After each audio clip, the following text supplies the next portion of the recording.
Hello friends, welcome to துளசி மாடம் channel. இன்றைக்கி வந்து பார்த்திங்கன்னா அந்த மல்லிகைப்பூ எல்லாருக்குமே கட்ட தெரிஞ்சிருக்கும். இருந்தாலும் அதில் ஒரு சின்ன டிப்ஸ் இருக்குது. நம்ம மதுரையில் வாங்குகிற மல்லி மட்டும் நல்லா வந்து அடர்த்தியாக குண்டாக இருக்கும் பார்க்குறதுக்கு. அது பார்த்திங்கன்னா ஒன்று காம்பெல்லாம் எடுத்துகிட்டு நெருக்கமாக கட்டுவாங்கன்னு தெரியும். இருந்தாலும் நம்ம எவ்வளோ தான் நெருக்கி நெருக்கி கட்டி பார்த்தாலும் அந்தளவுக்கு அந்த நெருக்கம் வந்து வரவே வராது.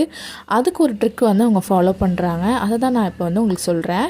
இப்போ ஒரு 2 பூவை வந்து நம்ம எப்போதும் போல் கட்டிட்டு நம்ம வந்து பேக் சைடாக திருப்பிக்கணும். எப்பயுமே நம்ம வந்து பேக் சைடு வந்து திருப்பவே மாட்டோம், ஒரே சைடாக கட்டிகிட்டே வருவோம். ஆனால் இதில் பார்த்திங்கன்னா ஒவ்வொரு பூ வைக்கும் போதும் பேக் சைடு திருப்பி திருப்பி இந்த மாதிரி நம்ம வச்சு கட்டிக்கிட்டே வரும்போது அந்த பூ வந்து இடைவெளி விடாமல் நல்லா வந்து நெருக்கமாக வந்துடும். அதனால தான் மதுரை மல்லி மட்டும் பார்க்குறதுக்கு வந்து நல்லா அடர்த்தியாக வந்து தெரியுது.